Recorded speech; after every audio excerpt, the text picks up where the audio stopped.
నాకెప్పుడో ఒకసారి టైం వస్తుందిగా, దేవుడు దయ ఉంటే నేను ముఖ్యమంత్రి అవుతా కదా ఒకనాడు.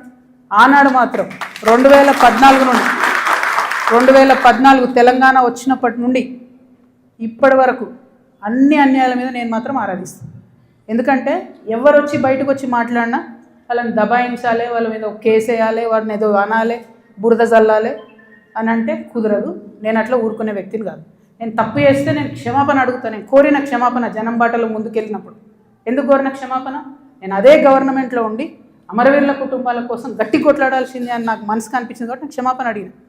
ఉద్యమకారులను కేవలం నా ప్రాంతంలో చూసుకున్నా కానీ వేరే దగ్గర చూసుకోలేకపోయినా అనే ఉద్దేశంతో క్షమాపణ కోరిన.